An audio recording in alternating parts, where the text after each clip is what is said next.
নমস্কার, আমি শ্রীলেখা। আপনারা দেখছেন বঙ্গবার্তা, সবার কাছে সবার কথা। চীনা নববর্ষে ড্রাগন ড্যান্সের কথা অনেকেই জানেন।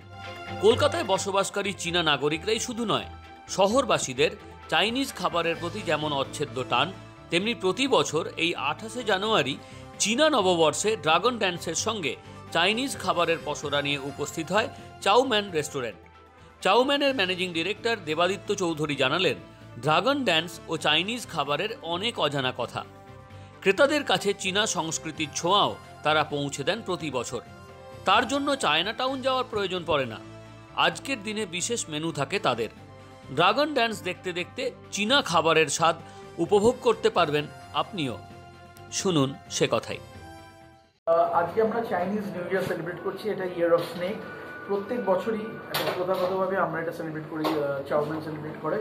আমার যেখানে বড় হয়ে ওঠা, মানে আমি বালিগঞ্জে যেখানে থাকতাম বর্ষা রোডে, সেখানে কলকাতার অন্যতম সবচেয়ে পুরনো চাইনিজ রেস্টুরেন্টটা ছিল, একটা চাইনিজ ফ্যামিলি চালাতেন, সেটার নাম ছিল কিমওয়া। তো ছোটোবেলা থেকে এই ড্র্যাগন ডান্স, চাইনিজ খাবারের সাথে আমার পরিচিতি, ওদের ভাষা, ওদের লোকজনের সাথে।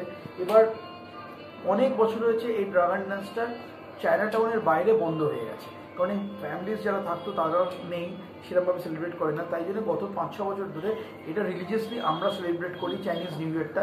শুধু ড্র্যাগন ডান্স নয়, বিভিন্ন ফেস্টিভ্যালের মাধ্যমে, বিভিন্ন নতুন ডিশের মাধ্যমে। আর অফকোর্স ড্র্যাগন ডান্স এটা ইউনিক, এটা কলকাতায় কোথাও হয় না। আমরা চাইনিজ কমিউনিটিকে ইনভাইট করি, ওরা আজকে আসে, দিয়ে একটা সাংঘাতিকভাবে একটা অন্যরকম ডান্স করে।